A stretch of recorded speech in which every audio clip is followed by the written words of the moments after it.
한빛 아파트 503동의 가치다. 그는 내 말을 듣자마자 현관 밖으로 나가버렸다. 젠장, 막상 나가려고 하니까 두려워진다. 복도 내부는 쌀쌀하다. 추워서 떨리는 건지, 방금 전 어이없게 꺼진 2개의 불씨 때문에, 아니면 그 죄책감 때문에 떨리는 건지 난 알 수가 없다. 따라와. 난 801호야. 그는 성큼성큼 계단에 올랐다. 저 사람 무섭지도 않나? 이 집이나 저 집이나 금속 마찰음은 마찬가지였다. 그의 집은 남자 혼자 산다는 것을 잘 말해주고 있었다. 먹다 남은 라면하며 여기저기 흩어져 있는 쓰레기들. 안 그래도 좁은 아파트인데 발 디딜 틈조차 없다. 아무래도 들어가는 건 무리일 듯 싶으니 그래, 현관에 서 있자. 뭘 그렇게 우리 코너에 서 있어. 들어오지 않고. 아니다. 들어와봤자 뭐 쓰레기만 가득할 텐데. 그는 그렇게 말하고 방으로 들어갔다. 잠시 후 그가 들고 나온 건 칼 2자루였다. 일반적으로 쓰이는 칼, 즉 식칼이라거나 그런 칼과는 개념부터가 달랐다. 이건 긴 장검이다. 내 눈으론 진검인지 모형인지 알 수가 없다. 진검이다. 날이 무딜 테지만 꽤나 쓸만할 거야. 그는 자기가 든 2자루의 검 중에 더 긴 검을 내게 던졌다. 상당히 무게감이 느껴진다. 아무래도 내가 좋지 않은 칼을 넣는 게 낫겠다. 이건 장롱 밑에서 겨우 찾아낸 거고, 그건 내가 최근에 사용했던 칼이거든. 그가 든든하게 느껴졌다. 왠지 이 남자만 있으면 손쉽게 나갈 수 있을 것 같다. 그는 잠시 생각하더니 말을 건넸다. 생각이 바뀌었다. 10층보다 1층에 가봐야 할 것 같다. 왜요? 아무래도 출구 쪽을 살펴보는 게 좋아. 그 녀석은 인간을 장난감 다루듯 다루는 녀석이야. 그 많던 사람들이 속수무책으로 당해버렸지. 다른 사람들이 당할 때 이 남자는 가까스로 탈출해서 702호에 안착하게 되었다고 한다. 아까 그 여자 말대로 아버지는 죽었을지 모른다. 하지만 아버지의 시체를 확인하기 전까진 인정할 수 없다. 만약 발견한다면 복수를 해야 할 것이다. 자, 그럼 됐지. 우선 1층부터 가자. 그는 빠르게 계단을 내려갔다. 그 속도가 어찌나 빠른지 난 완전히 뒤처지는 나고자꼴이 되었다. 그는 2층에서 1층으로 내려가는 계단 중간에서 멈추었다. 그의 표정이 심상치 않았다. 너 정말 1층에서 그 괴물을 본 게 맞아? 네, 아까 그 여자도 그랬잖아요. 1층에 한 마리, 10층에 또 한 마리 있다고. 아니, 1층은 네가 말한 거였어. 우리가 본 건 10층뿐이야. 그렇다면... 밑엔 아무것도 없어. 그럼... 애초에 한 마리밖에 없었을지도 모르지. 아까 지수는 네가 1층에서 본 한 마리, 그리고 우리가 보았던 10층에 또 한 마리, 이렇게 생각하고 단정지었던 거지. 죄송해요. 아니, 오히려 잘 됐다. 한 마리라는 게 사실이라는 가정하에 말이지. 일단 내려왔으니까 1층을 조사해봐야겠다. 그는 1층으로 내려갔다. 곧 나도 따라가려고 몸을 일으켰다. 그때 계단 난간 사이로 보이는 무언가가 있었다. 게다가 그것은 지금 빠른 속도로 내려오고 있다. 아마 우리를 발견한 모양이다. 저거! 뭐야? 아저씨, 빨리 101호로 들어가세요! 다행히도 이 남자는 눈치가 빠르다. 현관 안으로 들어오는 경우는 없었지만 언제까지나 여유가 있으니 나는 102호, 저 남자는 101호에 간다. 그럼 나도 101호로. 젠장, 이런 일이 생기다니. 내가 있던 쪽에선 101호로 통하는 문이 보이지가 않았다. 101호 문은 굳게 닫혀 있었다. 그 옆엔 싸늘하게 식은 채 부패가 진행 중인 시체 여러 구가 산을 이루고 있다. 101호 문을 열 힘도 그럴 시간도 없었다. 남자가 준 장검을 칼집에서 꺼냈다. 이판사판이다. 정면으로 가까이서 본 녀석은 차마 말로 형용할 수 없는 괴이한 생명체 그 자체였다. 눈, 귀, 그런 중요한 것들은 보이지 않는다. 오직 머리 전체가 입이었으며 몸뚱이는 개의 모습이다. 날카로운 발톱이 수도 없이 나를 세우고 있다. 정면 승부로는 방법 따윈 없다. 게다가 난 검도라는 것을 배워본 적도 없기에 검을 어떻게 효율적으로 쓰느냐도 제대로 모른다. 녀석은 예상과 달리 달려들지 않았다. 눈도 없고 귀도 없다. 사물을 어떻게 알아보지? 이래저래 생각할 시간 따윈 없다. 먼저 공격해오지 않는다면 선수 치는 게 도리일 듯 싶다. 장검은 그래, 찌르는 것보다 배자. 하지만 허공을 베었을 뿐이다. 검은 그대로 아무것도 없는 복도 바닥에 소리를 내며 부딪혔다. 이 녀석 빠르다. 어느새 피한 녀석이 내 등 뒤에서 덮치려 하고 있었다. 내가 너무나 불리한 상황.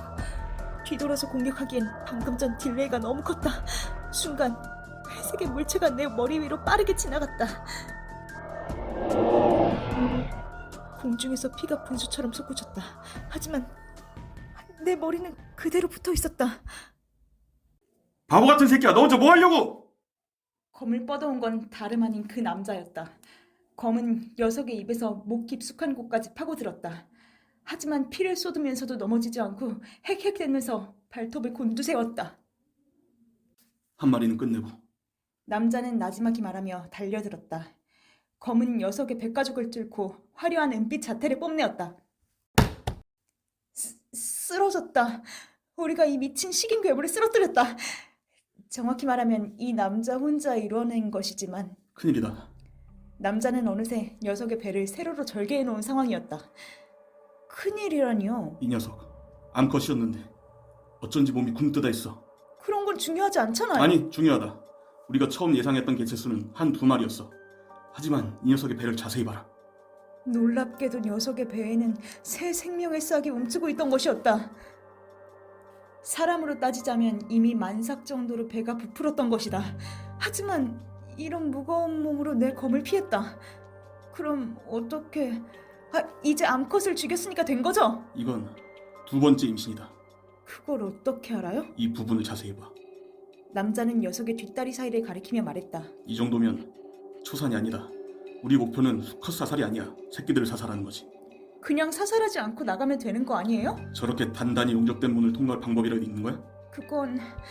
천천히 생각해봐야... 이런 것들이 안에서 숨쉬는 동안은 천천히 생각할 여유조차 없어. 아무래도 지수, 그놈을 데려와야겠어. 나는 이런 극한 상황에서도 침착함을 저버리지 않는 그가 존경스러웠다. 이것들은 크기가 매우 작다. 실제로 그것들은 크기가 매우 작았다. 인형 정도의 수준이었다. 서둘러. 우선 7층으로 가야 한다. 올라가는 도중에 언제 튀어나올지 몰라. 아무래도 이것도 성장 속도가 엄청나게 빠른 것 같아. 저 검은 어떡하죠? 난 녀석을 꿰고 있는 낡은 검을 가리키며 말했다. 피는 아직도 계속 흐르고 있다. 냅둬. 지금 가봐야 뽑히지도 않을 테니까. 우리는 그렇게 또 계단을 올랐다. 평소에는 하루에 몇 번이고 아무 생각 없이 다녔던 계단이다. 하지만 지금 상황으로선 계단, 즉 복도는 아무 생각 없이 다닐 수 없다. 언제 습격당할지 예고조차 해주지 않기 때문이다. 7층에 올랐다. 하지만 그 상황을 보고 곧바로 경악할 수밖에 없었다. 현관문은 심하게 찌그러진 채로 저 멀리 떨어져 나가 있었고 1층에서 맡았던 강한 피비린내가 났다. 안에선 비명소리와 함께 알 수 없는 굉음이 들려왔다. 안으로 들어가려 했다. 하지만 이를 막는 억센 팔이 있었다. 들어가면 안 돼. 늦었어. 하지만 저건 새끼를 가진 녀석과는 차원이 다를 거야. 가망 없어. 그래도 이건 정말 아니라고요. 닥쳐! 저들 목숨은 이미 끝났어. 그 억센 턱에 물리기라도 한다면 금방 동강 나버릴 거라고. 넌 1층의 시체들을 봤잖아. 음식물 찌꺼기 마냥 파헤쳐져 있었어. 가망은 있어요. 이번 일만큼은 그냥 못 넘어간다고요. 순간 혜민의 얼굴이 생각났다. 수줍게 미소 짓던 그 얼굴이. 나는 그의 억센 팔에 밀치고 702호 안으로 들어갔다.